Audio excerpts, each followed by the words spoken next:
सो hey everyone, आप लोग का बहुत बहुत स्वागत है हमारे यूट्यूब चैनल स्टडी पॉइंट रहा में। तो गाइस, आप लोगों के लिए हमारा एनटीपीसी 2024 का जीके जीएस का प्रीवियस ईयर सेट लेकर आई हो गई, जो आप सभी स्टूडेंट के लिए बहुत ज्यादा इंपॉर्टेंट होने वाला है। तो आप सभी स्टूडेंट से ये रिक्वेस्ट है कि प्लीज वीडियो को अंत तक जरूर देखें एंड कोशिश करिए नोट बनाने का, क्योंकि इसमें जितना ज्यादा हो सकेगा गाइस मैं सारी चीजों को क्लियर आउट करने की पूरी कोशिश करूंगी गाइस। तो प्लीज आप लोग नोट जरूर बनाइएगा।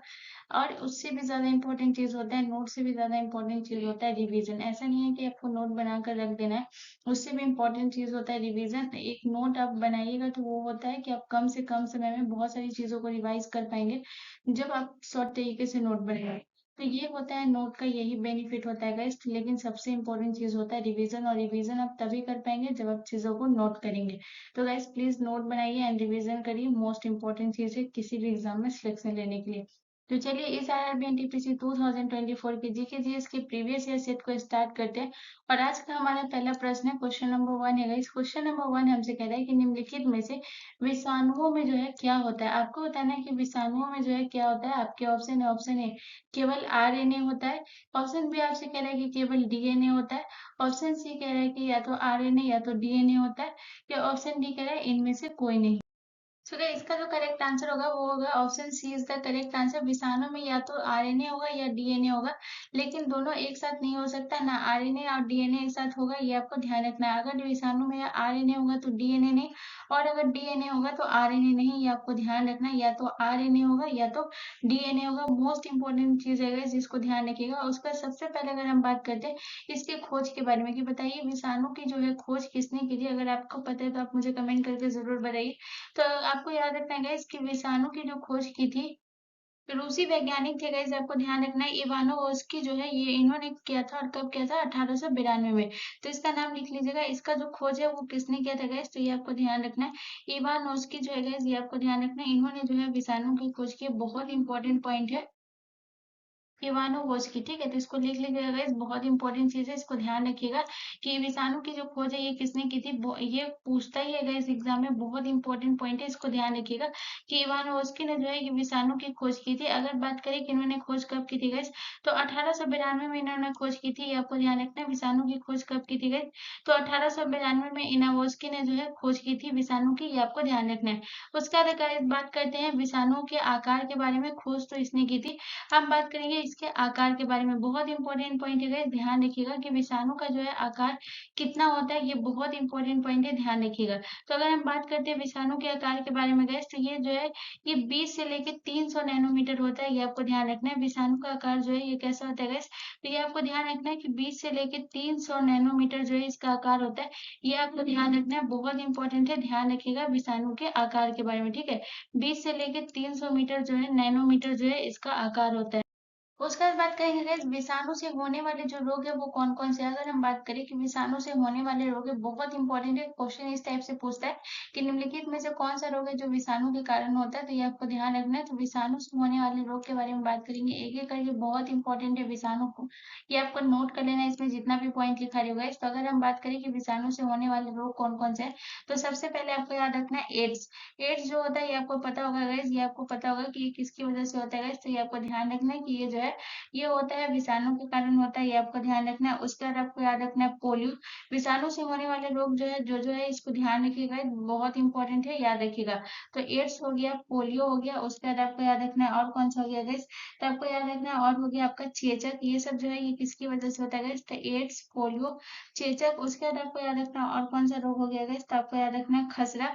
ये सब जो है ये विषाणु के कारण होता है, ये आपको ध्यान रखना है। ये सब रोग जो है ये किसके कारण होता है, विषाणु के कारण। उसके बाद जो है सबसे इंपॉर्टेंट पॉइंट आपको याद रखना और कौन सा हो गया, खसरा के बाद आपको याद रखना है रेबीज। रेबीज जो है ये आपका प्रीवियस ईयर प्रश्न था गाइस, कि आपसे पूछा गया था कि रेबीज रोग जो है ये किसके कारण होता है गाइस।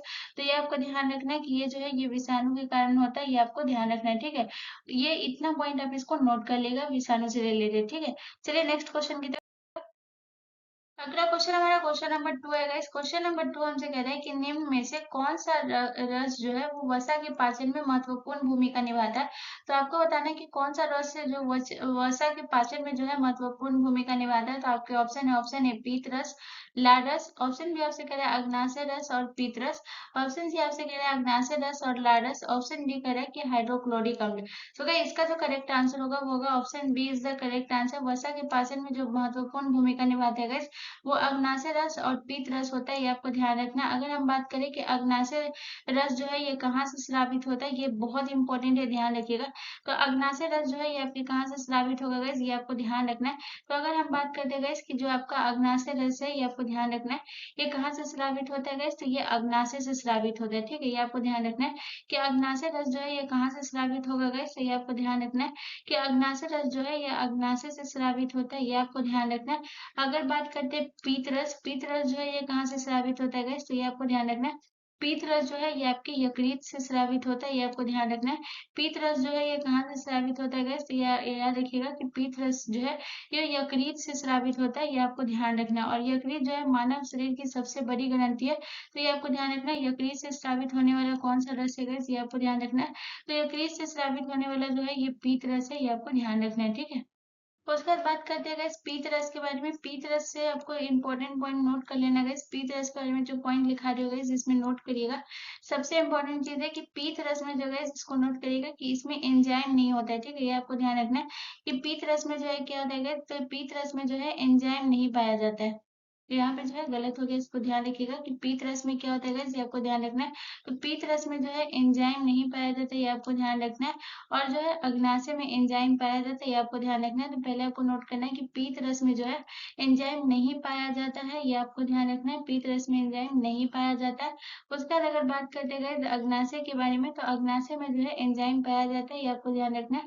अग्नाशय में क्या होता है guys, ये आपको ध्यान रखना है कि अग्नाशय में एंजाइम पाया जाता है। ठीक है, ये आपको ध्यान रखना है। इसमें क्या होता है guys, तो इसमें आपको ध्यान रखना है कि अग्नाशय में जो है एंजाइम आपका पाया जाता है, ये आपको ध्यान रखना है। अगर बात करें कि अग्नाशय में कौन कौन सा एंजाइम पाया जाता है, ये भी आपको ध्यान रखना है। तो इसमें जो है नोट करना है कि इसमें नहीं पाया जाता है गाइस। यहाँ पे आपको नोट करना है क्या है कि इसमें जो है नहीं पाया जाता है, यानी कि अग्नाशय पीत रस में जो है ये आपको ध्यान रखना है कि इसमें जो है एंजाइम नहीं पाया जाता है, ये आपको ध्यान रखना है।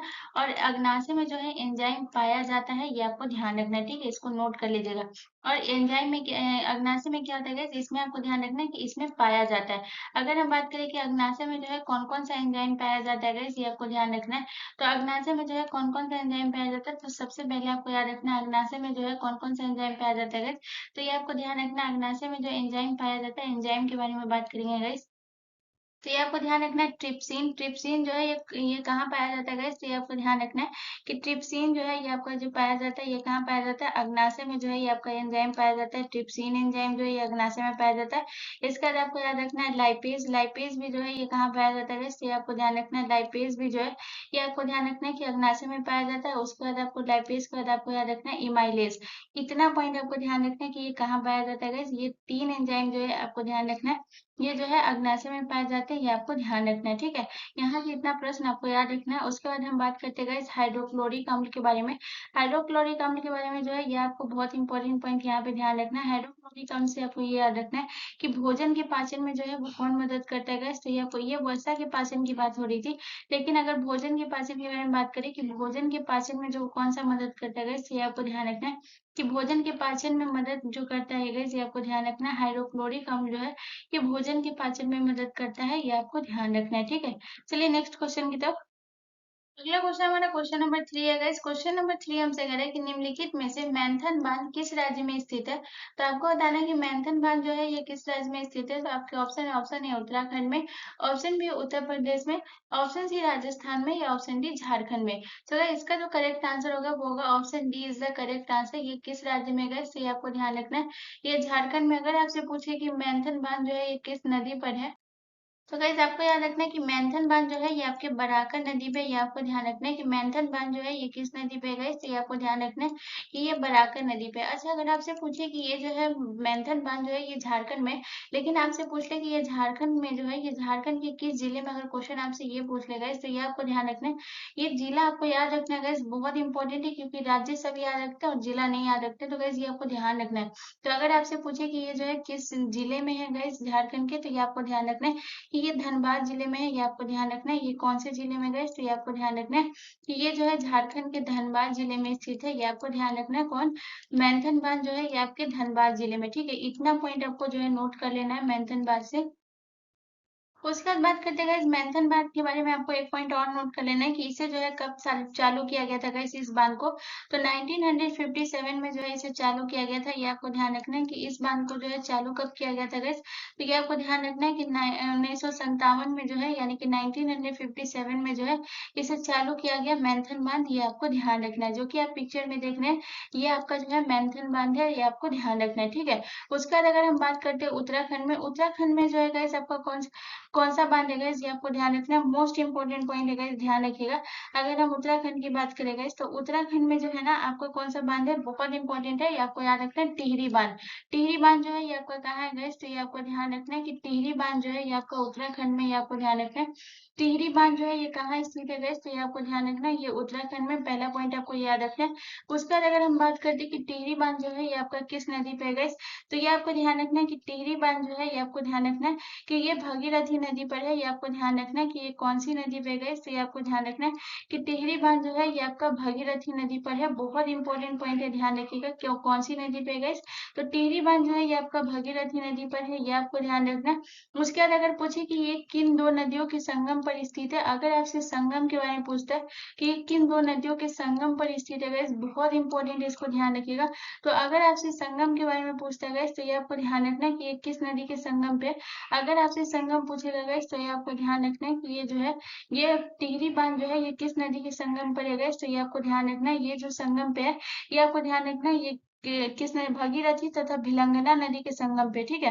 तो अगर आपसे संगम पूछेगा गाइस, तो ये आपको ध्यान रखना है कि ये जो है भगीरथी नदी, ये आपको ध्यान रखना है भगीरथी आप प्लस भगीरथी प्लस भिलंगना नदी के संगम पे। बहुत इंपॉर्टेंट है, ये आपका प्रीवियस ईयर प्रश्न था कि टिहरी बांध जो है ये आपको ध्यान रखना है, ये आपको ध्यान रखना है कि टिहरी बांध जो है यह किन दो नदियों के संगम पे गए, तो ये आपको ध्यान रखना है कि भिलंगना नदी और जो है भगीरथी नदी के संगम पर कौन सा बांध है गए, तो ये आपको ध्यान रखना है आपका टिहरी बांध, ठीक है। उसके बाद अगर बात करते हैं टिहरी बांध के बारे में, सबसे इंपॉर्टेंट पॉइंट, अगर टिहरी बांध के बारे में अगर हम बात करते गए, तो यहाँ पे इसको नोट कर लीजिएगा कि ये जो टिहरी बांध है ये भारत का सबसे ऊंचा बांध है। तो अगर क्वेश्चन आपसे पूछे कि भारत का सबसे ऊंचा बांध कौन सा है, तो ये आपको ध्यान रखना है कि भारत का सबसे ऊंचा बांध आपका टिहरी बांध है। ये भी आपको ध्यान रखना है कि भारत का सबसे ऊंचा बांध कौन सा है गाइस, तो ये आपको ध्यान रखना है कि भारत का सबसे ऊंचा बांध जो है ये आपका टिहरी बांध है, ठीक है। भारत का सबसे ऊंचा, आपका मैं यहाँ पे लिख देती हूँ ताकि दिक्कत ना हो। भारत का सबसे ऊंचा बांध आपको कौन सा है गाइस, तो ये आपको ध्यान रखना है कि टिहरी बांध जो है ये भारत का सबसे ऊंचा बांध है, ये भी आपको ध्यान रखना है, ठीक है। टिहरी बांध है, भारत का सबसे ऊंचा बांध टिहरी बांध है, ये आपको ध्यान रखना है। उसके बाद बात करते हैं उत्तर प्रदेश में, बहुत इंपॉर्टेंट है, याद रखिएगा। उत्तर प्रदेश में जो आपका माता टीला बांध है गाइस, ये आपको ध्यान रखना है। माता टीला बांध जो है ये कहाँ है गाइस, तो ये आपको ध्यान रखना है। माता टीला बांध जो है गाइस ये आपको ध्यान रखना है, ये आपके उत्तर प्रदेश में जो है माता टीला बांध है, ये आपको ध्यान रखना है। अगर आपसे पूछे कि ये किस नदी पर है गाइस, अगर आपसे नदी पूछता है तो ये भी आपको ध्यान रखना है कि माता टीला बांध जो है ये किस नदी पे है गाइस, तो ये आपको ध्यान रखना है बेतवा नदी पे। बहुत इंपॉर्टेंट है, याद रखिएगा कि उत्तर प्रदेश का जो है माता टीला बांध किस नदी पर है गाइस, तो ये आपको ध्यान रखना है कि बेतवा नदी पर है, ये आपको ध्यान रखना है, ठीक है। उसके बाद गाइस राजस्थान की अगर बात करें, तो राजस्थान में आपका राणा प्रताप सागर बांध जो है जो कि आपका चंबल नदी पर है, इसको भी नोट कर लीजिएगा, ठीक है। चलिए नेक्स्ट क्वेश्चन की तरफ। अगला क्वेश्चन हमारा क्वेश्चन नंबर 4 है गाइस। क्वेश्चन नंबर 4 हमसे क्या है, आरबीसी का जीवन काल निम्न में से क्या है। आपको बताना है कि आरबीसी का जीवन काल जो है ये निम्न में से क्या है। तो आपके ऑप्शन है, ऑप्शन ए 120 दिन, ऑप्शन बी 100 दिन, ऑप्शन सी 110 दिन, या ऑप्शन डी 90 दिन। सो गाइस इसका जो करेक्ट आंसर होगा वो होगा option A is the correct answer. RBC का जो है जीवन काल कितना है गाइस, ये आपको ध्यान रखना है 120 दिन जो है ये आरबीसी का जीवन काल है। सबसे इंपॉर्टेंट पॉइंट अब मैं आपको बताऊंगी कि आप बताइए कि आरबीसी का जो है साइंटिफिक नेम, यानी कि आरबीसी का जो वैज्ञानिक नेम है गाइस ये क्या है। है बहुत इंपॉर्टेंट पॉइंट है गाइस, ये आपका प्रीवियस ईयर भी प्रश्न था, ये भी प्रश्न था, और जीवन काल से भी संबंधित आपका जो है ये वाला जो है आरबीसी का जीवन काल कितना था, ये भी आपका प्रीवियस ईयर प्रश्न था गाइस, तो ये आपको ध्यान रखना है। सबसे पहले अगर हम बात करें कि आरबीसी का जो है वैज्ञानिक नेम क्या है गाइस, अगर आप लोगों को पता है तो कमेंट करके जरूर बताइए कि आरबीसी का जो है वैज्ञानिक नेम क्या है गाइस। तो ये आपको ध्यान रखना है कि इसका जो है इरिथ्रोसाइट जो है, ये आपको ध्यान रखना है, इसका जो है इरिथ्रोसाइट, ठीक है, ये आपको ध्यान रखना है, इसका वैज्ञानिक नेम है गाइस, लिख लीजिएगा, बहुत इंपॉर्टेंट है, ध्यान रखिएगा कि इरिथ्रोसाइट्स जो है ये आपको ध्यान रखना है, ये किसका है गाइस, ये आपको ध्यान रखना है, ये आरबीसी का जो है वैज्ञानिक नेम है, ये आपको ध्यान रखना है, ठीक है। उसके बाद हम बात करते हैं गाइस आरबीसी का निर्माण के बारे में, क्या बात करिए, आप बताइए कि आरबीसी का जो है निर्माण कहाँ होता है। तो गाइस आपको ध्यान रखना है कि भ्रूण अवस्था में जो है अलग जगह निर्माण होता है, और उसके बाद अगर बात करें वयस्क अवस्था में अलग जगह होता है। तो सबसे पहले हम बात करते हैं आरबीसी के में जो है वयस्क अवस्था की, ठीक है।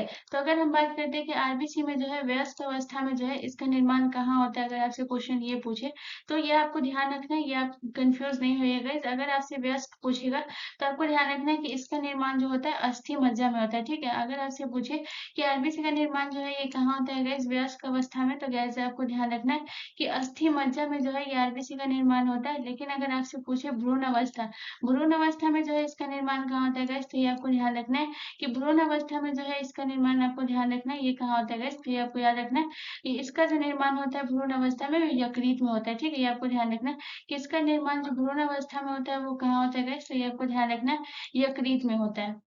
उसके बाद बात करते हैं इसके आरबीसी का जो है कब्रिस्तान किसे कहा गया है, ये आपको ध्यान रखना है, यानी कि जो है इसका ग्रेव यार्ड किसे कहा गया है, तो ये आपको ध्यान रखना है कि आरबीसी का जो कब्र कहा गया है ये आपको ध्यान रखना है पलीहा को, ठीक है। क्योंकि आरबीसी का कब्र पलीहा को इसीलिए कहा गया है, ये आपको ध्यान रखना है, क्योंकि जो है ये आरबीसी की जो है ये मृत्यु कहाँ होती है इस पलीहा में, ये आपको ध्यान रखना है। तो आरबीसी का कब्र जो है ये किसे कहा गया है, ये आपको ध्यान रखना है पलीहा को। पर यह बहुत लोगों को नहीं पता होगा गैस, तो इसका इंग्लिश में भी आप नाम याद रखिएगा, जिसे स्प्लीन बोलते हैं, ठीक है, ये आपको ध्यान रखना है। स्प्लीन जो है इसको बोलते हैं गैस, यह ध्यान रखना है, यहाँ जो है आरबीसी की मृत्यु होती है, इसे ही कहा गया है, ये आपको ध्यान रखना है, ठीक है। उसके बाद बात करते हैं गैस कि आरबीसी में जो है ये केंद्रक नहीं पाया जाता है, सबसे इंपॉर्टेंट पॉइंट है गैस, जो कि आपको नोट करके लिखना है। नोट करके आपको कौन सा पॉइंट लिखना है गैस, यहाँ पे जगह नहीं है तो मैं यहाँ पे लिखूंगी, नोट करके यहाँ पे आपको एक पॉइंट लिखना है गैस, और इसमें क्या लिखना है गैस, सबसे इंपॉर्टेंट पॉइंट आपको ये लिखना है कि इसमें जो है आरबीसी में जो है केंद्रक नहीं पाया जाता, ये आपको ध्यान रखना है। नोट करके आपको कौन सा पॉइंट लिखना है कि आरबीसी में जो है केंद्रक नहीं पाया जाता, मोस्ट इंपॉर्टेंट पॉइंट है, ठीक है। आरबीसी में क्या होता है ये आपको ध्यान रखना है, आरबीसी में जो है केंद्रक नहीं पाया जाता है, इस पॉइंट को आप नोट कर लीजिएगा। यहाँ पे मैं जितना भी पॉइंट लिखाई होगा ये सब बहुत इंपॉर्टेंट है, तो याद रखिएगा कि आरबीसी में क्या होता है केंद्रक पाया जाता है या नहीं पाया जाता है, तो याद रखिएगा कि आरबीसी में जो है केंद्रक नहीं पाया जाता है, ये आपको ध्यान रखना है, ठीक है। लेकिन कुछ अपवाद भी है गैस, अगर हम अपवाद की बात करें, कुछ अपवाद भी है, तो आपको याद रखना है कि इसमें जो है आपको अपवाद में क्या याद रखना है कि ऊंट और जो लामा की जो प्रजाति होती है गैस, ये आपको ध्यान रखना है, इसके जीवों में जो है आरबीसी में केंद्रक पाया जाता है, ये आपको ध्यान रखना है। ऊंट और लावा में गैस, यहाँ पे आप इसको नोट कर लीजिएगा, बहुत इंपॉर्टेंट है, याद रखिएगा कि ऊंट और लावा के केंद्रक में जो है पाया जाता है, ये आपको ध्यान रखना है, ऊंट और लावा, ठीक है। ये बहुत इंपॉर्टेंट पॉइंट है, इसको ध्यान रखिएगा कि ऊंट और जो लामा प्रजाति है आपको ध्यान रखना है, इसके में जो है आरबीसी में जो है, इसके आरबीसी में जो है क्या होता है गाइस, इसके आरबीसी में जो है आपको याद रखना है कि केंद्रक पाया जाता है, बहुत इंपॉर्टेंट पॉइंट है गाइस, ये आपको ध्यान रखना है, ये भी आपका प्रीवियस ईयर प्रश्न था। क्योंकि जो है किसी में भी केंद्रक नहीं पाया जाता, लेकिन ऊंट और लामा में जो है केंद्रक पाया जाता है, तो ये आपका आपको बहुत इंपॉर्टेंट प्रश्न बन जाता है गाइस, ये आपको ध्यान रखना है, ठीक है। तो इतना पॉइंट जो है आपको याद रखना है गाइस। उसके बाद गाइस आपको आरबीसी में है ना आकार के बारे में भी कभी कभी प्रश्न पूछ देता है कि आरबीसी का अगर आपसे आकार के बारे में अगर पूछ दे गाइस कि आरबीसी का जो है आकार कितना होता है गाइस, ये आपको ध्यान रखना है। तो अगर आपसे आकार के बारे में अगर प्रश्न आता है गाइस, तो इसको भी नोट कर लीजिएगा गाइस, कोई भी चीज छूटना नहीं चाहिए, सबको नोट करते हुए चलिएगा गाइस। तो इसका जो आकार होता है लगभग 7 से 8 माइक्रोमीटर होता है, ये आपको ध्यान रखना है। इसका जो आकार कितना होता है गाइस, तो ये आपको ध्यान रखना है कि 7 से 8 जो है, ये आपको ध्यान रखना है, 7 से 8 जो है इस माइक्रोमीटर, ये आपको ध्यान रखना है, इसका जो है होता है गाइस, ये आपको ध्यान रखना है, 7 से 8 जो है माइक्रोमीटर जो है इसका आकार होता है, ये आपको ध्यान रखना है। तो इतना पॉइंट आपको आरबीसी से नोट कर लेना है गाइस, बहुत इंपॉर्टेंट है। चलिए नेक्स्ट क्वेश्चन की तरफ। अगला क्वेश्चन हमारा क्वेश्चन नंबर 5 है गाइस। क्वेश्चन नंबर 5 कह रहा है कि निम्नलिखित में से तिलहन उत्पादन कौन सी क्रांति से संबंधित है। तो आपको बताना है कि तिलहन उत्पादन जो है ये कौन सी क्रांति से संबंधित है, ये आपको बताना है। तो आपके ऑप्शन है पीली क्रांति से, ऑप्शन बी लाल क्रांति से, ऑप्शन सी गुलाबी क्रांति से, या ऑप्शन डी नीली क्रांति से। चलो इसका जो करेक्ट आंसर होगा वो होगा option A is the correct answer. जो आपका तिलहन उत्पादन है गाइस ये कौन सी क्रांति से संबंधित है गाइस, तो ये आपको ध्यान रखना है कि ये आपके जो है पीली क्रांति से संबंधित है, ये आपको ध्यान रखना है। अब सबसे इम्पोर्टेंट बात करेंगे इसकी शुरुआत के बारे में कि गाइस आप बताइए कि जो है इसकी शुरुआत कब हुई थी, यानी कि पीली क्रांति की जो है शुरुआत कब हुई थी। आपसे क्वेश्चन ये पूछ रहा है गाइस, तो ये आपको ध्यान रखना है कि इसकी जो शुरुआत हुई थी 1986 में जो है इसकी शुरुआत हुई थी गाइस, ये आपको ध्यान रखना है। 1986 में जो है इसकी शुरुआत हुई थी और कब तक चली थी, 1987 तक जो है ये क्रांति चली थी, ये आपको ध्यान रखना है, ठीक है। उसके बाद जो सबसे इम्पोर्टेंट बात करेंगे गाइज अब इसके जनक के बारे में कि पीली क्रांति के जो है गाइज आपको जनक बताना है कि इसके जो है जनक कौन है गाइज। बहुत इंपॉर्टेंट पॉइंट है, इसको नोट कर लीजिएगा। तो अगर पीली क्रांति के जनक के बारे में बात करें गाइज तो ये आपको याद रखना है कि सैम पित्रोदा जो है पीली क्रांति के जनक है, ये आपको ध्यान रखना है। क्या है गाइज, तो ये आपको लिख लेना गाइज कि सैम पित्रोदा, ठीक है। सैम पित्रोदा जो है ये आपको याद रखना है, ये क्या है गाइज, तो ये आपको ध्यान रखना है कि ये पीली क्रांति के जनक है आपके सैम पित्रोदा, ये आपको नोट कर लेना है। उसके बाद गाइज हम बात करेंगे सबसे इम्पोर्टेंट कि इसका जो है मुख्य उद्देश्य क्या था गाइज, ये आपको बताना है। अगर हम इसके मुख्य उद्देश्य के बारे में बात करें कि पीली क्रांति जो है ये तो आपका तिलहन से संबंधित था ही, लेकिन इसका जो है मुख्य उद्देश्य अगर आपसे पूछ ले कि मुख्य उद्देश्य जो है इसका क्या था गाइज, ये पूछता है कभी कभी जो है 3-4 कथन दे देता है, इसमें से बोलता है कि निम्नलिखित में से पीली क्रांति का मुख्य उद्देश्य क्या था, क्वेश्चन ऐसे भी पूछता है गाइज, तो ये आपको ध्यान रखना। इसका मुख्य उद्देश्य था गाइज आपको नोट करना है कि इसमें जो है आपका जो है तिलहन उत्पादन में जो है ये आपको ध्यान रखना है बढ़ावा देना, ठीक है। तो इसका मुख्य उद्देश्य क्या था गाइस, इसको नोट कर लीजिएगा। तो जो पीली क्रांति का मुख्य उद्देश्य था तिलहन उत्पादन में को जो है बढ़ावा देना, इसका मुख्य उद्देश्य था, ये आपको ध्यान रखना है। क्या आपको याद रखना है गाइस, तो तिलहन उत्पादन को बढ़ावा देना जो है गाइस, ये आपको ध्यान रखना है। तिलहन उत्पादन को जो है बढ़ावा देना गाइस, ये आपको याद रखना है। इसका मुख्य उद्देश्य था गाइस, ये आपको ध्यान रखना है, तिलहन उत्पादन को बढ़ावा देना, ठीक है। ये भी आपको नोट कर लेना गाइस, ये आप बहुत इंपॉर्टेंट है। इसका मुख्य उद्देश्य पूछता ही है गाइस, तो ये आपको ध्यान रखना है। तिलहन उत्पादन को बढ़ावा देना इसका मुख्य उद्देश्य था। अगर हम बात करें कि तिलहन उत्पादन में आपका कौन कौन सा फसल है जो कि तिलहन उत्पादन में आएगा गाइस, तो इसको भी आपको नोट कर लेना। अगर तिलहन की बात करें, तिलहन में आपका कौन कौन सा फसल आ जाएगा गाइस, तो इसको नोट कर लीजिएगा। सबसे पहले आपको याद रखना है सोयाबीन, सोयाबीन जिससे तेल निकलता होगा इसी, ठीक है। जैसे सोयाबीन से आपका तेल निकलता है, ये आपको पता होगा, तो सोयाबीन भी आपका तिलहन में आ जाएगा। उसके बाद अगर बात करें गई सोयाबीन के बाद आपको याद रखना है सरसों, सरसों भी कैसे आपको याद रखना है कि ये भी आपका तिलहन में आ जाएगा क्योंकि इससे भी तेल निकलता है। उसके बाद आपको याद रखना है अलसी गैस, अलसी से भी जो है तेल निकलता है गैस, ये आपको पता होगा। तो अलसी हो जाएगा, इसका भी जो है तेल निकलता है, तो ये आपको ध्यान रखना है। उसके बाद आपको याद रखना है गैस अलसी के बाद आपको याद रखना है मूंगफली, मूंगफली भी हो जाएगा गैस। तो ये जितना भी फसल से जो है गैस आपको याद रखना है, जो तेल निकलता है उसे ही तिलहन बोलते हैं, ये भी आपको ध्यान रखना है, ठीक है। उसके बाद बात करते हैं guys, गुलाबी क्रांति के जनक। बताइए गुलाबी क्रांति जो है ये किससे संबंधित है, तो सबसे पहले हम याद रखेंगे guys कि झींगा उत्पादन से संबंधित है आपका गुलाबी क्रांति, ये आपको ध्यान रखना है। झींगा उत्पादन से जो है आपका संबंधित कौन सा क्रांति है guys, तो ये आपको ध्यान रखना है। झींगा उत्पादन से संबंधित आपका गुलाबी क्रांति है, ये आपको ध्यान रखना है। अगर बात करें guys कि इससे जो है ये आपको कौन संबंधित है guys, तो ये आपको ध्यान रखना है दुर्गेश पटेल, ठीक है। गुलाबी क्रांति से कौन संबंधित है गाइस, तो ये आपको ध्यान रखना है कि दुर्गेश पटेल जो है, ये आपको ध्यान रखना है कि दुर्गेश पटेल जो है ये आपको याद रखना है। दुर्गेश पटेल जो है ये आपको याद रखना है गाइस, यहाँ पे जो है गलत हो गया, सही से लिख देती हूँ। दुर्गेश पटेल गाइस जो आपको याद रखना है, ये जो है आपके किससे संबंधित है, तो दुर्गेश पटेल जो है गाइस आपको याद रखना है, ये आपके गुलाबी क्रांति से संबंधित है, ठीक है। दुर्गेश पटेल जो है किससे संबंधित है गाइस, तो ये आपको नोट कर लेना है, ये गुलाबी क्रांति से। उसके बाद बात करते हैं गाइस नीली क्रांति। नीली क्रांति जो है ये किससे संबंधित है गाइस, तो ये आपको ध्यान रखना है। नीली क्रांति जो है ये आपके मत्स्य पालन से संबंधित है, ये आपको ध्यान रखना है। ये क्या याद रखना है गाइस, आपको याद रखना है कि ये जो है ये आपका किससे संबंधित है, तो नीली क्रांति जो है ये आपका मत्स्य पालन से संबंधित है, ठीक है। बहुत इंपॉर्टेंट है, याद रखिएगा ये किससे संबंधित है गाइस, तो मत्स्य पालन से आपको कौन सा संबंधित है, तो नीली क्रांति आपका मत्स्य पालन से संबंधित है, ये आपको ध्यान रखना है। उसके बाद अगर हम बात करें गाइस कि नीली क्रांति के जनक कौन है गाइस, तो ये आपको याद रखना है कि नीली क्रांति के जो जनक है वो अरुण कृष्ण, ठीक है। अरुण कृष्ण जो है ये जनक है, ये आपको ध्यान रखना है। नीली क्रांति के जनक कौन है गाइस, तो ये आपको ध्यान रखना है कि अरुण कृष्ण, ठीक है। ये बहुत इंपॉर्टेंट है, ये सब नोट करते हुए चलिएगा गाइस, ये आपको ध्यान रखना है। अगर नीली क्रांति गाइस यहाँ पे जो है जनक के बारे में बात हुआ है कि इसके जो है जनक कौन है गाइस, तो ये आपको ध्यान रखना है कि इसके जो जनक है वो अरुण कृष्ण नीली क्रांति के जनक है, ये आपको ध्यान रखना है। उसके बाद बात करते हैं गाइस लाल क्रांति। लाल क्रांति जो है ये आपके किससे संबंधित है गाइस, तो ये आपको ध्यान रखना है टमाटर उत्पादन से, ठीक है। टमाटर उत्पादन से जो है ये कौन सा क्रांति संबंधित है गाइस, तो ये आपको ध्यान रखना है कि टमाटर उत्पादन से ये आपका कौन सा क्रांति संबंधित है गाइस, ये आपको ध्यान रखना है, ये आपका लाल क्रांति, ठीक है। तो इतना चीजों को नोट कर लीजिएगा। चलिए नेक्स्ट क्वेश्चन की तरफ। अगला क्वेश्चन हमारा क्वेश्चन नंबर 6 है गाइस। क्वेश्चन नंबर 6 कह रहा है कि निम्नलिखित में से तीस्ता नदी का उद्गम किस झील से होता है। तो आपको बताना है कि तीस्ता नदी का जो उद्गम है वो किस झील से होता है। तो आपके ऑप्शन है सांबर झील से, ऑप्शन बी चोलामू झील से, ऑप्शन सी वेम्बनाड झील से, या ऑप्शन डी वुलर झील से। सो गाइस इसका जो करेक्ट आंसर होगा वो होगा option B is the correct answer. Teesta झील का जो है ये उद्गम कहाँ से होता है गाइस, ये आपको ध्यान रखना है चोलामू झील से। अगर बात करें कि ये चोलामू झील कहाँ है गाइस, ये आपको याद रखना है।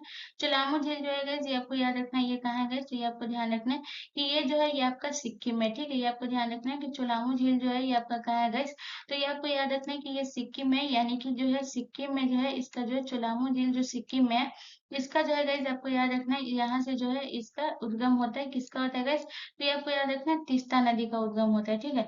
बहुत इंपॉर्टेंट है, याद रखिएगा। अगर आपसे पूछे कि तीस्ता नदी जो है ये किसकी सहायक नदी है गाइस, तो आपको ध्यान रखना है कि ब्रह्मपुत्र नदी की सहायक नदी जो है गाइस ये आपको नोट कर लेना है कि ब्रह्मपुत्र नदी की जो है सहायक नदी कौन है गाइस, तो ये आपको ध्यान रखना है कि ब्रह्मपुत्र की सहायक नदी जो है गाइस ये आपको नोट कर लेना है। ये जो है आपका तीस्ता नदी है, ठीक है। ये आपको ध्यान रखना है, ये ब्रह्मपुत्र की सहायक नदी है, ये भी आपको ध्यान रखना है। तीस्ता नदी क्या है गाइस, तो ये आपको नोट कर लेना है ब्रह्मपुत्र की सहायक नदी। अब बात करते हैं कि तीस्ता नदी जो है ये ब्रह्मपुत्र से कहाँ मिलती है गाइस, तो ये आपको ध्यान रखना है कि तीस्ता नदी जो है ये ब्रह्मपुत्र से गाइस ये आपको ध्यान रखना है बांग्लादेश में मिलती है, ठीक है।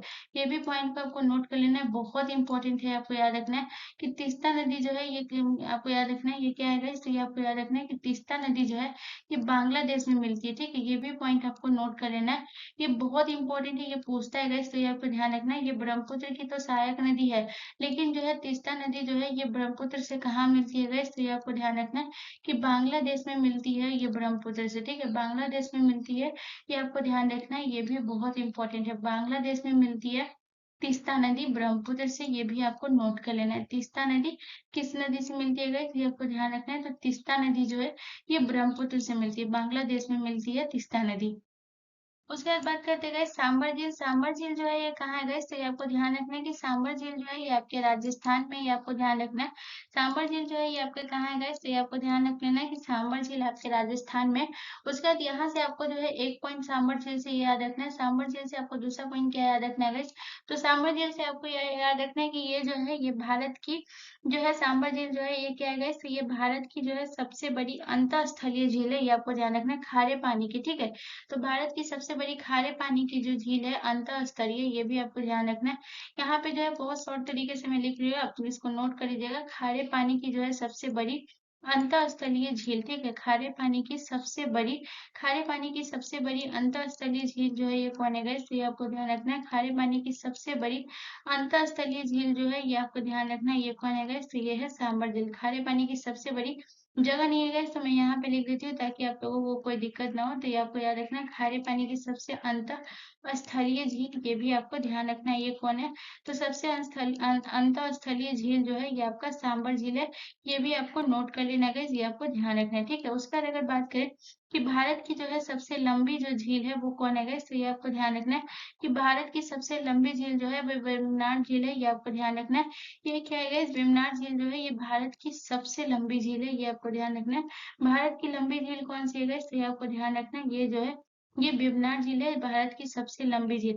अच्छा, अगर आपसे बात करें कि सबसे ऊंचाई पर जो है कौन सी झील स्थित है गाइस, तो ये आपको याद रखना है चोलामू। चोलामू जो है गाइस ये आपको यहाँ पे क्या याद रखना है चोलामू से, कि ये जो है भारत की जो है आपको याद रखना है कि ये सबसे ऊंचाई पर स्थित कौन सी झील है गाइस, तो ये आपको ध्यान रखना है कि ये सबसे ऊंचाई पर स्थित है, ठीक है।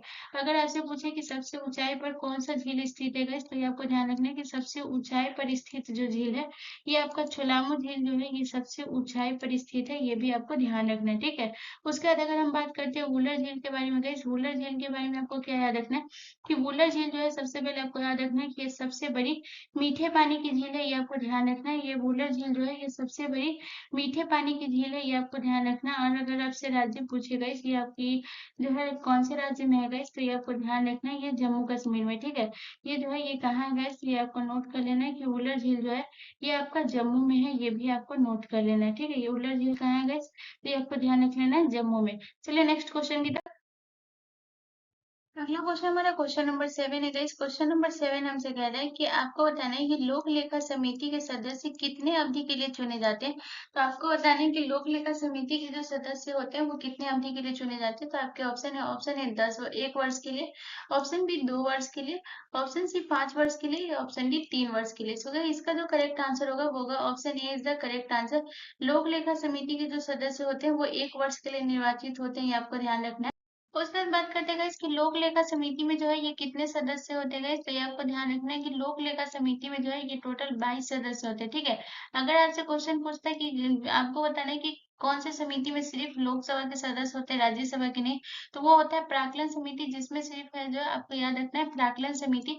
प्राक्कलन समिति में क्या होता है गाइस, ये दोनों बहुत इंपॉर्टेंट है, तो इसको याद रखिएगा कि प्राक्कलन समिति में क्या होता है गाइस, इसमें होता है कि इसमें जो है सिर्फ लोकसभा के सदस्य होते हैं, ठीक है। ये आपको ध्यान रखना है। इसमें क्या होता है गाइस, प्राक्कलन समिति में क्या होता है गाइस, ये आपको ध्यान रखना है कि सिर्फ जो है आपको याद रखना है इसमें किसके सदस्य होते हैं, तो सिर्फ लोकसभा के सदस्य होते हैं। और सिर्फ लोकसभा के सदस्य कितने होते हैं गाइस, तो ये आपको ध्यान रखना है कि सिर्फ लोकसभा के जो है 30 सदस्य होते हैं, ये आपको ध्यान रखना है। सिर्फ लोकसभा के सदस्य होते हैं और इस सदस्य की संख्या कितनी होती है गाइस, तो ये आपको ध्यान रखना है कि इस सदस्य की संख्या जो होती है गाइस, ये आपको ध्यान रखना है कितनी होती है, तो इसमें जो होती है 30 होती है, ये आपको ध्यान रखना है। जो कि 30 सदस्य जो है ये लोकसभा के होते हैं।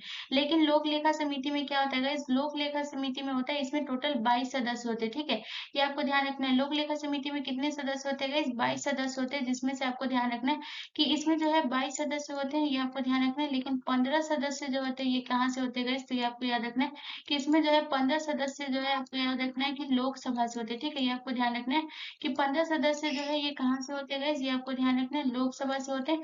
और अगर 7 सदस्य की बात करें गाइस, 7 सदस्य जो है ये कहाँ से होते हैं गाइस, तो ये आपको याद रखना है 7 सदस्य जो होते हैं ये राज्यसभा से होते हैं, ठीक है। तो इसमें लोकसभा और राज्यसभा दोनों के सदस्य होते हैं गाइस। तो ये बहुत इंपॉर्टेंट है कि लोक लेखा समिति में कितने सदस्य राज्यसभा से है और कितने सदस्य लोकसभा से, गाइस याद रखिएगा। तो प्राक्कलन समिति जो और लोक लेखा समिति जो है ये आपको ध्यान रखना है, इसे जुड़वा बहन भी कहा जा गया है।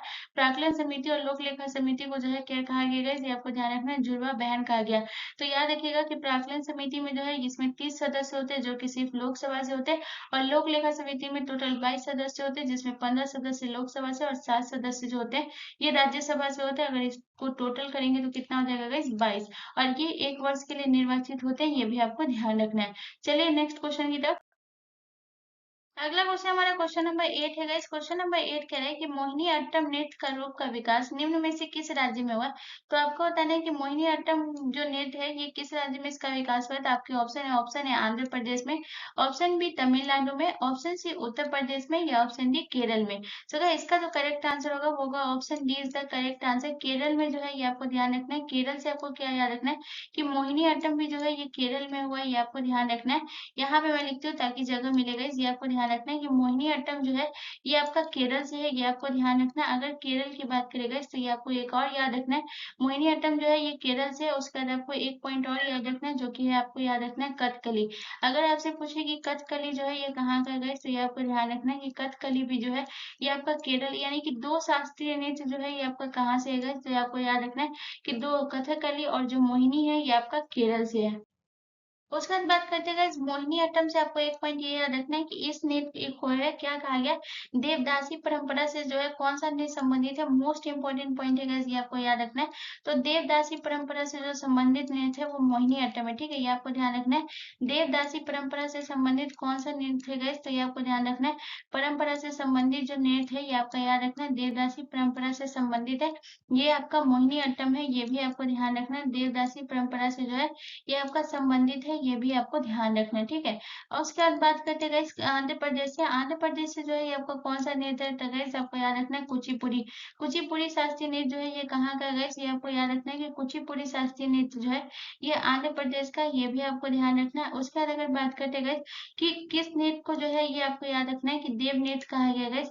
तो जो आपका कुचिपुड़ी नृत्य है गाइस ये आपको ध्यान रखना है, इसे कौन सा नृत्य कहा गया है गाइस, तो ये आपको ध्यान रखना है इसे देव नृत्य कहा गया है, ये भी आपको ध्यान रखना है। उसके बाद बात करते हैं उत्तर प्रदेश। उत्तर प्रदेश का कौन सा नृत्य है गाइस, ये आपको ध्यान रखना है कथक। कथक जो है ये किस राज्य का शास्त्रीय नृत्य है गाइस, तो ये आपको ध्यान रखना है ये उत्तर प्रदेश का है। उसके बाद बात करते हैं तमिलनाडु। तमिलनाडु का कौन सा शास्त्रीय नृत्य है गाइस, ये आपको ध्यान रखना है भरतनाट्यम।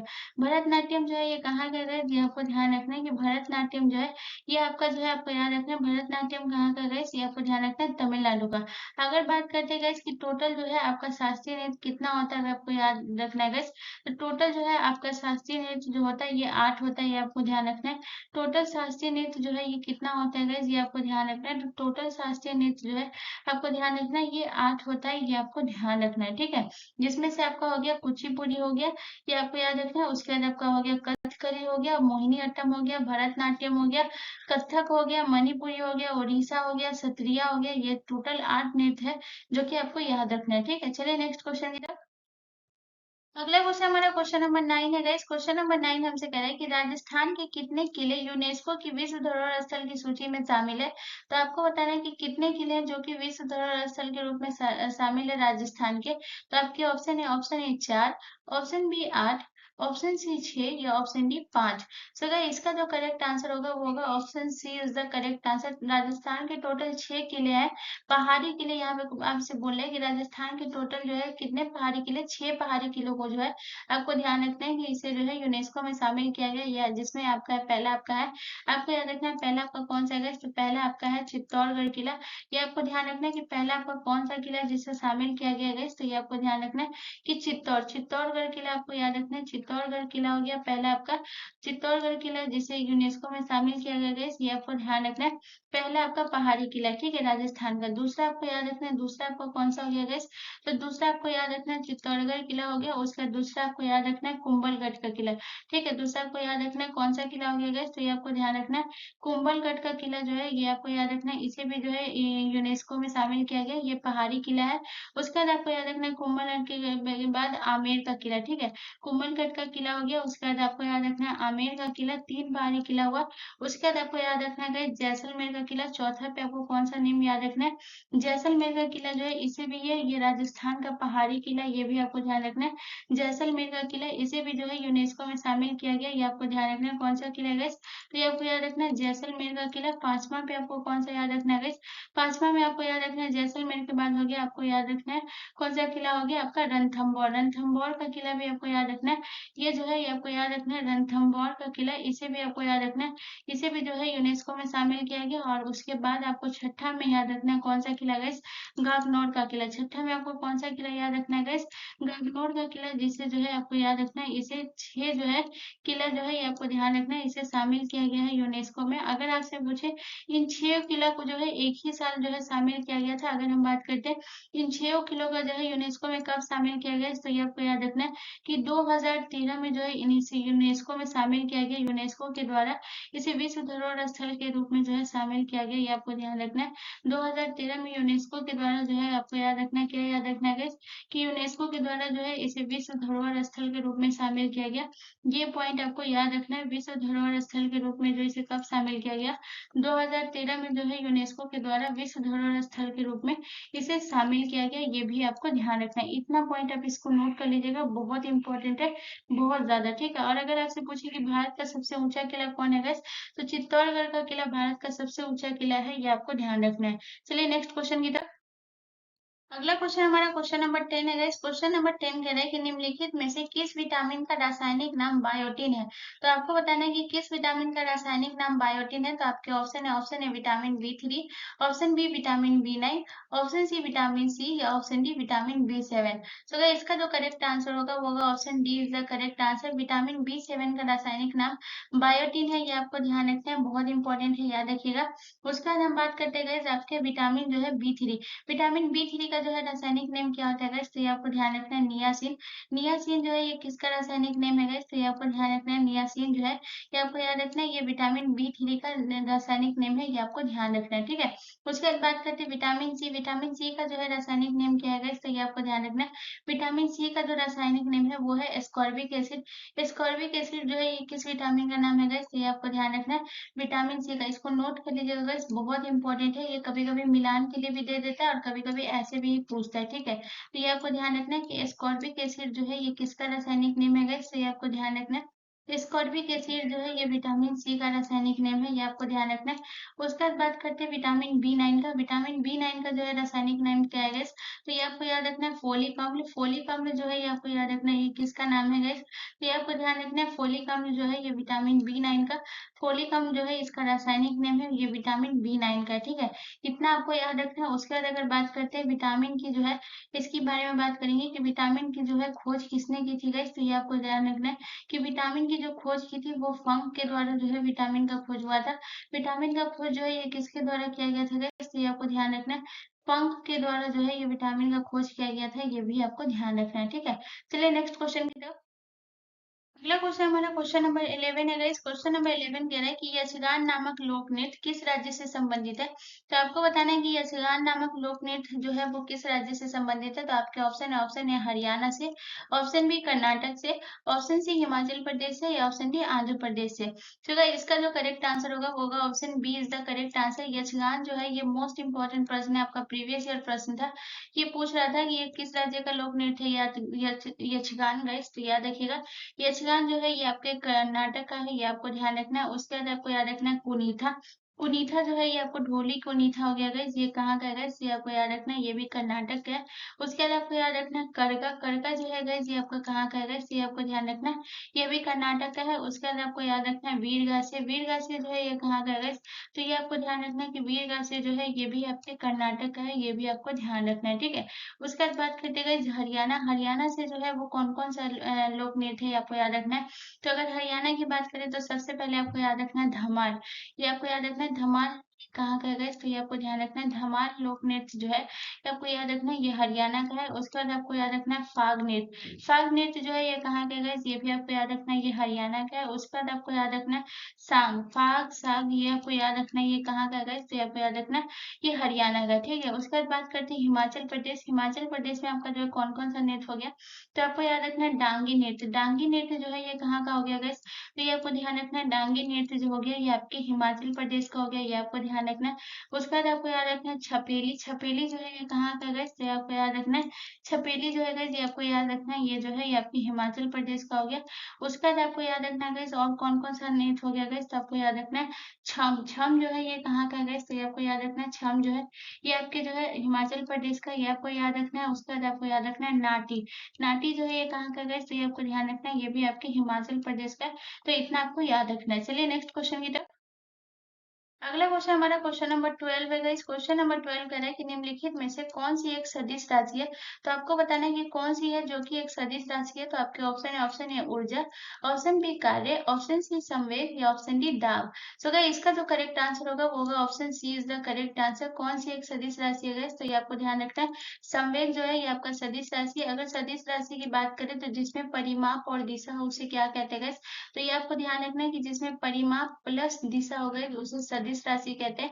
परिमाप प्लस दिशा दोनों हो गए तो उसे क्या कहते हैं गाइस, तो परिमाप और दिशा दोनों हो गए, ये आपको ध्यान रखना है उसे क्या कहते हैं गाइस, तो दोनों हो तो उसे हम क्या कहेंगे गाइस, उसे हम सदिश राशि कहेंगे, ये ध्यान रखिएगा। जिसमें दिशा हो ये आपको याद रखना है वो जो है सदिश राशि होती है, ये आपको ध्यान रखना है। जिसमें सिर्फ परिमाप हो यानी कि जिसमें परिमाप और दिशा वो दोनों सदिश राशि होती है, ये आपको ध्यान रखना। और जिसमें परिमाप हो वो अदिश राशि होती है, ये आपको ध्यान रखना है, ठीक है। तो आपको ध्यान रखना है कि आप बात करते हैं कि सदिश राशि जरूरी नहीं कि हम संवेग दिए तो आपको भी संवेग में ही मिलेगा कि संवेग ही ऑप्शन देगा, जरूरी ये नहीं है गाइस। तो आपको पता होना चाहिए कि आपका कौन कौन सा राशि है जो कि सदिश है, ये आपको पता होना चाहिए। तो अगर हम सदिश राशि की बात करें गाइस तो सबसे पहले आपको याद रखना है सदिश राशि में आपको कौन कौन सा याद रखना है। तो पहला आपको याद रखना है बल। बल जो है गाइस ये आपको याद रखना है, ये क्या है गाइस, ये आपका सदिश राशि, ये आपको ध्यान रखना है। उसके बाद आपको याद रखना है त्वरण, त्वरण जो है ये किसका जो है ये आपको याद रखना है, ये भी जो है आपका एक सदिश राशि है, ये आपको ध्यान रखना है। उसके त्वरण के बाद आपको याद रखना है विस्थापन, ये भी विस्थापन जो है गाइस ये आपका क्या है गाइस, तो ये आपको ध्यान रखना है, विस्थापन में भी दिशा होता है गाइस, तो ये आपको याद रखना है, ये सदिश राशि है। उसके बाद आपको याद रखना है संवेग, संवेग में भी जो है आपका कौन सा होता है गाइस, ये आपको याद रखना है, ये भी आपका जो है सदिश राशि है। उसके बाद आपको याद रखना है वेग, वेग भी जो है ये आपका क्या है गाइस, तो ये आपका सदिश राशि है, ये आपको याद रखना है। उसके बाद आपको याद रखना है चुंबकीय क्षेत्र, चुंबकीय क्षेत्र में जो है ये आपको याद रखना है, चुंबकीय क्षेत्र में जो है ये आपका क्या है गाइस, तो ये आपको याद रखना है, ये जो है आपका जो है कौन सा है गाइस, ये आपको याद रखना है, चुंबकीय क्षेत्र में भी आपको ध्यान रखना है, ये क्या है गाइस, तो ये आपका सदिश राशि है। चलिए नेक्स्ट क्वेश्चन की तरफ। अगला क्वेश्चन हमारा क्वेश्चन नंबर 13 है गाइस। क्वेश्चन नंबर 13 हमसे कह रहा है कि परमाणु क्रमांक निम्नलिखित में से किसे कहते हैं। तो आपको बताना है कि परमाणु क्रमांक जो है वो किसे कहते हैं। तो आपके ऑप्शन है, ऑप्शन ए प्रोटॉन तथा न्यूट्रॉन की संख्याओं का योग, ऑप्शन बी आपसे कह रहा है नाभिक में उपस्थित प्रोटॉनों की संख्या को, ऑप्शन सी आपसे कह रहे हैं न्यूट्रॉन और इलेक्ट्रॉनों की संख्याओं का योग, या ऑप्शन डी आपसे कह रहे हैं नाभिक में उपस्थित न्यूट्रॉनों की संख्या को। सो गाइस इसका जो करेक्ट आंसर हो जाएगा वो हो जाएगा option B is the correct answer. नाभिक में उपस्थित प्रोटॉनों की संख्या को क्या कहते हैं गाइस, ये आपको ध्यान रखना है। परमाणु क्रमांक जो है ये किसे कहते हैं गाइस, तो नाभिक में उपस्थित प्रोटॉनों की संख्या को जो है परमाणु क्रमांक कहते हैं, ये आपको ध्यान रखना है, ठीक है। चलिए नेक्स्ट क्वेश्चन की तरफ।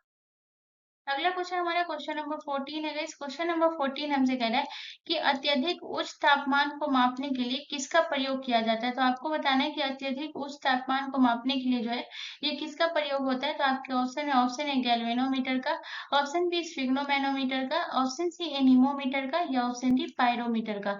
सो गाइस इसका जो करेक्ट आंसर होगा वो होगा option D is the correct answer. अत्यधिक उच्च तापमान मापने के लिए किसका प्रयोग होता है, पायरोमीटर का, जो कि ये जो आपका यंत्र आप दिख रहा है पिक्चर में गाइस, ये आपका पायरोमीटर है। इससे जो है क्या मापा जाता है गाइस, ये आपको ध्यान रखना है, अत्यधिक उच्च तापमान, ठीक है। उसके बाद बात करते हैं गैल्वेनोमीटर से। गैल्वेनोमीटर से जो है क्या मापा जाता है गाइस, तो ये आपको ध्यान रखना है। विद्युत धारा जो है ये किससे मापा जाता है गाइस, ये आपको ध्यान रखना है। गैल्वेनोमीटर से जो है ये क्या मापा जाता है, तो ये आपको ध्यान रखना है। विद्युत धारा जो है ये किससे मापा जाता है, ये जो है गैल्वेनोमीटर से मापा जाता है, ये आपको ध्यान रखना है। एनीमोमीटर से बात करेगा इस, तो हवा की शक्ति और गति जो है ये किससे मापा जाता है गाइस, तो ये आपको ध्यान रखना है कि हवा की शक्ति और गति जो मापी जाती है गाइस, ये आपको ध्यान रखना है एनीमोमीटर से, ठीक है।